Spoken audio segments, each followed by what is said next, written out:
I'm thinking of buying a house where my parents and sister can live with us. If you're not up for it, we can consider divorce. Sure, but you might regret it. Regret? No way. My husband shrugged and chuckled.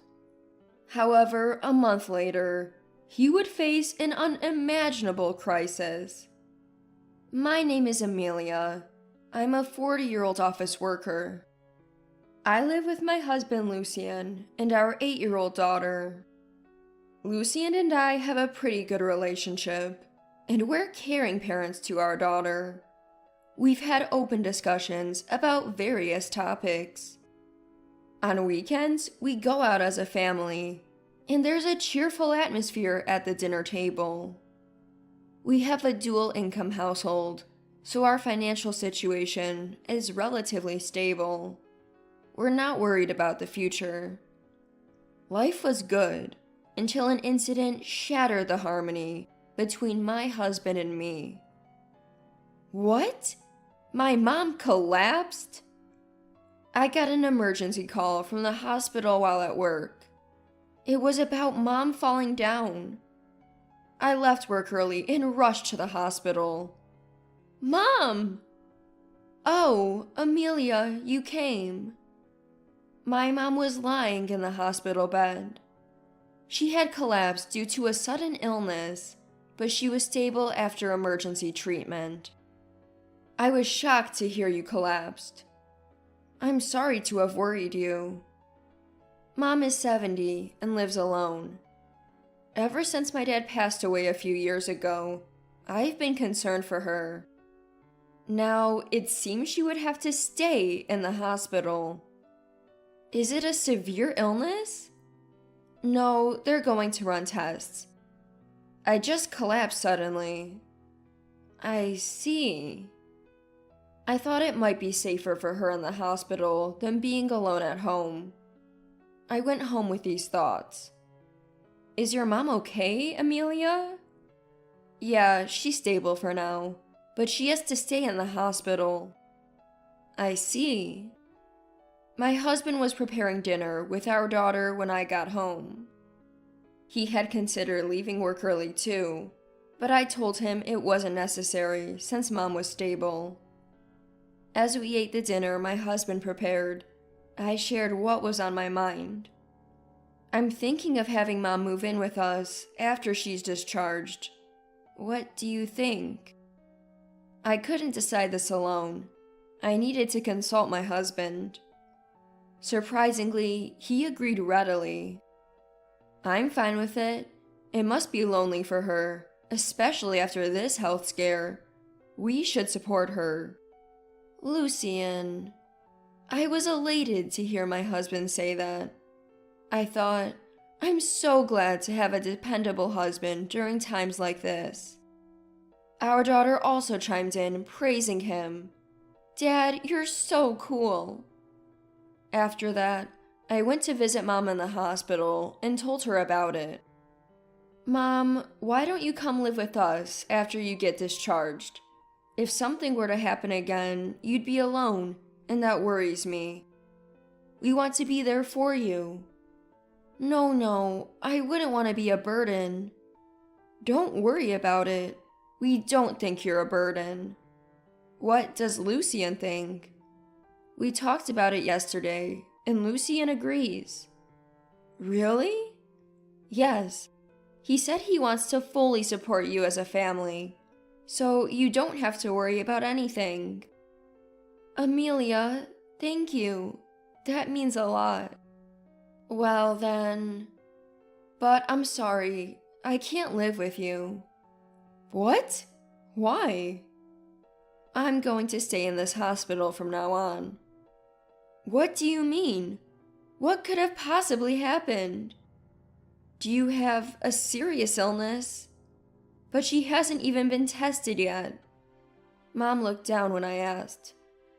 I was planning to tell you once I'd prepared myself, but I have terminal cancer. What? My time left is probably a year, or even less. I felt like my head was going blank. This shocking truth rendered me speechless. Terminal cancer?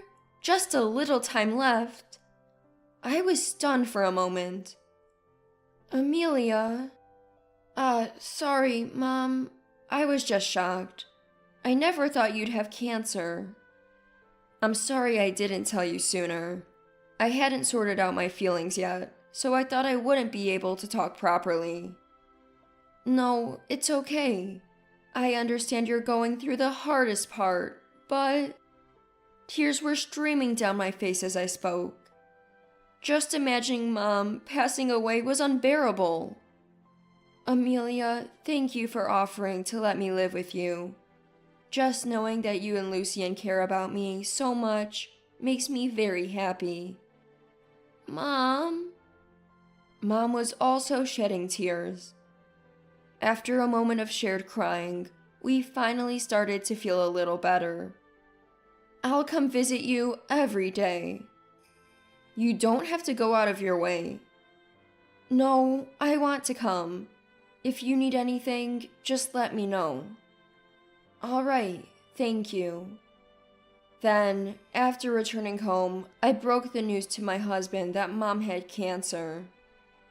Terminal cancer? I can't believe it.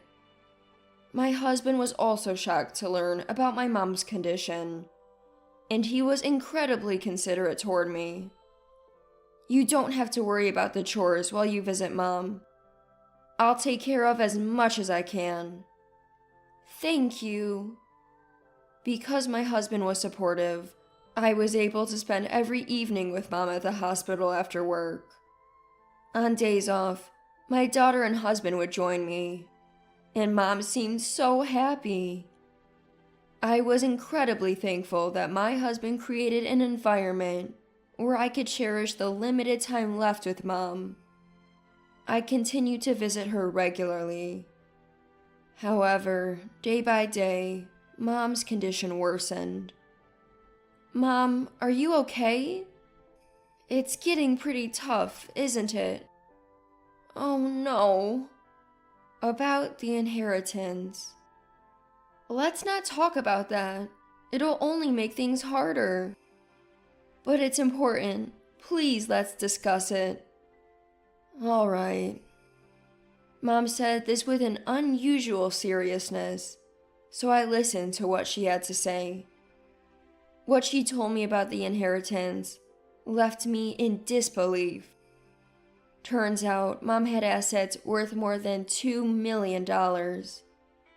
Upon asking for more details, I learned that Dad had initially invested in real estate, and Mom continued those investments after inheriting them. Thanks to that, she was able to earn more money than when Dad was making money. I want you to inherit the properties I own and continue investing, she said. I remember how Mom and Dad used to insist that I learn about investing. I didn't understand why, but I was told that it would be a good idea to acquire this knowledge, so I studied accordingly. I also gained experience by actually investing in stocks. Mom then told me something shocking. Remember, don't just talk about this wealth. Tell only people you truly trust. I understand. The first person who came to my mind was my partner. He's a trustworthy and dependable partner, and I thought there'd be no harm in sharing this with him. But right now, I don't want to talk about heritage just yet. Still, I wanted to wait until after Mom was gone to bring it up. A month later, Mom passed away. I was able to spend her final moments with her. I was able to prepare for my mom's death, and we were able to have many conversations right up until that point. After Mom's passing, my husband and I prepared and arranged the funeral. About a month and a half later, I told my husband about the inheritance. I've actually inherited about $2 million from Mom. What? He looked incredibly surprised. Is it true? Yes. Wow, $2 million. Just keep it between us. I'm only sharing this with people I trust. Of course, I won't tell anyone. I'm relieved. Thank you. I felt a bit lighter having shared this with my husband. Having suddenly inherited such a large sum was beyond my emotional capacity. That's why I'm glad I was able to talk to my husband, my partner, and think about what to do next. But from that point on, my husband's attitude began to change subtly. Where did you get that watch? I thought the design was cool, so I bought it. That's right, it's definitely cool. How much did you buy it for? I think it was about $2,000. What? $2,000? Why did you buy something that expensive? It's not that expensive. Come on. No way. Considering our income, that's a lot. We have the $2,000, so what's the issue? Haha. I was stunned by my husband's comment. He was acting as if the $2 million I had inherited was his to spend freely. No, listen. I was planning on saving that money for our daughter's education and our retirement. It's not for buying stuff like that. My husband made a displeased face. So you're saying I can't even buy what I want? Do you realize how much I've supported you? Who do you think did the chores while you were visiting sick relatives? I mean, yes, but... He became aggressive. From then on, he started to buy expensive brand items. He also started talking about quitting his job or moving into a better home, always counting on my money. Look, you've been acting strange lately. Let's forget about the inheritance for now and go back to living as we were. No way! It's a waste not to buy something if you want it and can afford it. Honestly, I didn't expect this to happen. My husband had changed, driven by the allure of money. He kept asking me how we should spend the inheritance. He'd suggested buying a luxury car or moving into a high-rise condo. Proposals fit for someone who'd suddenly become rich. I've told you, we're not spending the money like that. Let's stop talking about the inheritance. Angry now, my husband stared at me. You're kidding, right? I've supported you so much. I should have the right to use at least half of the $1 million however I want. And you're going to spend the full $2 million yourself, aren't you? You're shooting down all my ideas. What are you talking about? I'm saying we should use it responsibly. No, I don't trust you. You're planning to spend it behind my back. I won't allow it. His face turned red as he said this.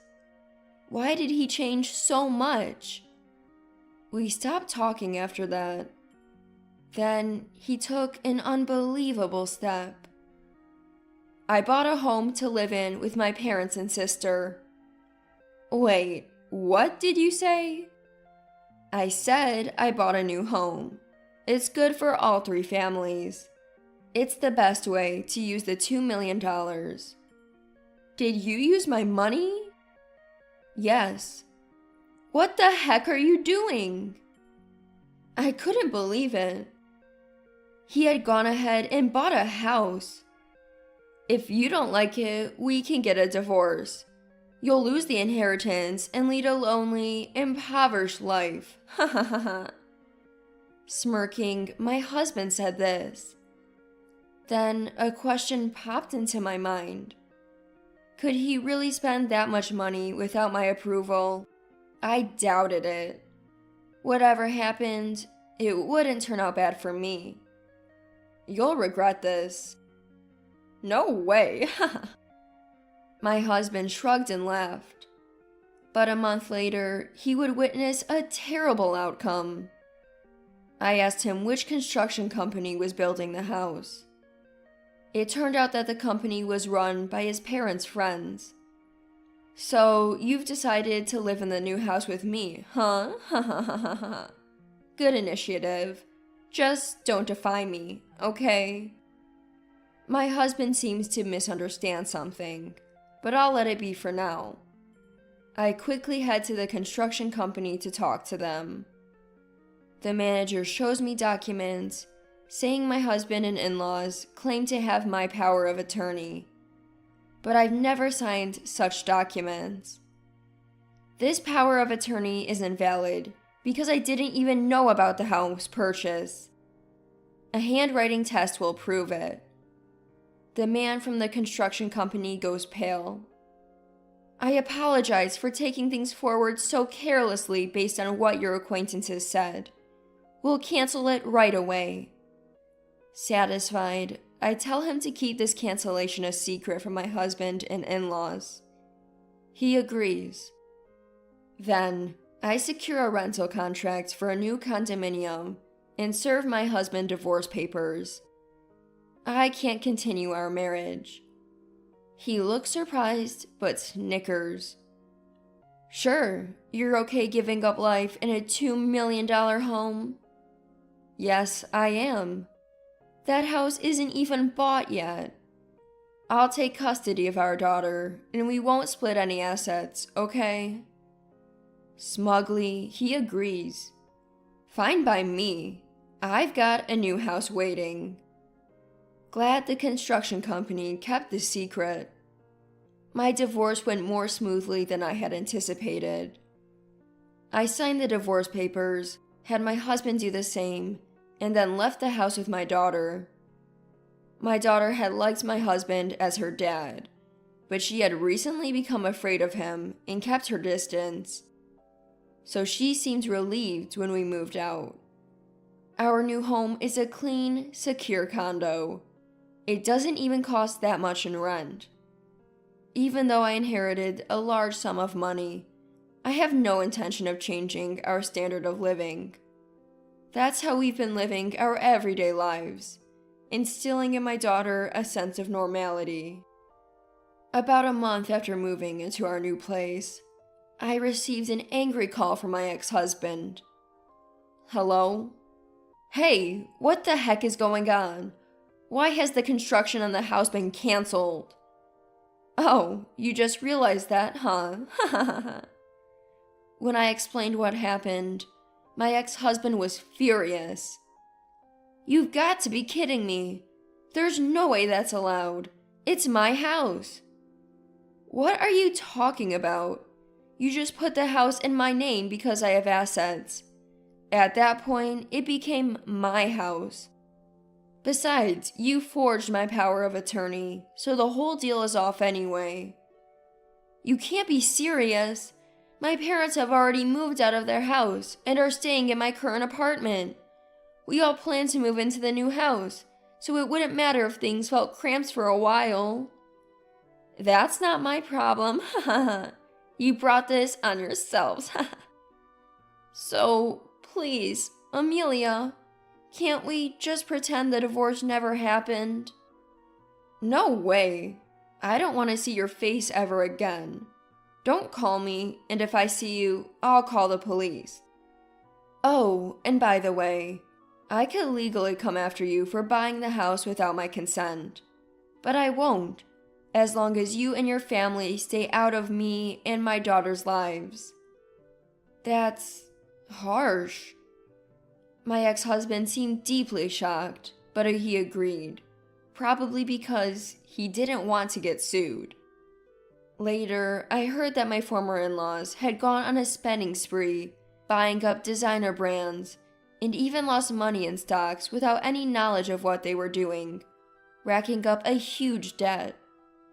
I was shocked to hear this, but it's no longer my concern.